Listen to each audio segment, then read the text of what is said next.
Professor ইউনিসের সহকর্মী হওয়াটা লোভনীয়, না বলাটা মুশকিল। শপথ নিয়ে ফারুকী।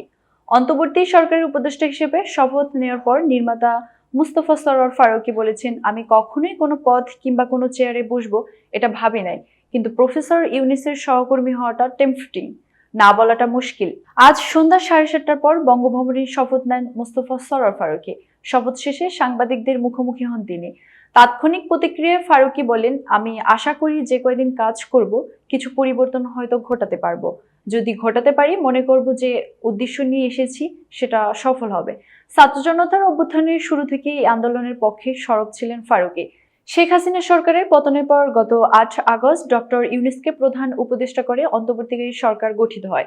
এ সরকারে যোগ দিয়ে ফারুকী বললেন, আমি যদি কাজের মধ্যে কোনো ভুল করি সবার প্রতি আমার একই বক্তব্য, ফিল ফ্রি, ধরিয়ে দেবেন এটা ভুল হচ্ছে, আমি সেটিকে সাদরে গ্রহণ করব। বঙ্গভবনের শপথ নিতে কালো রঙের পাঞ্জাবি, পাজামা আর ক্যাপ পরে গিয়েছিলেন ফারুকী। সঙ্গে তিশাও ছিলেন।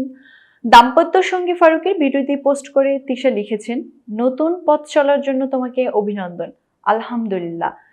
এর বাইরে সামাজিক যোগাযোগ মাধ্যমে ফারুকীর সঙ্গে ছবি পোস্ট করে অনেকে তাকে অভিনন্দন জানাচ্ছেন।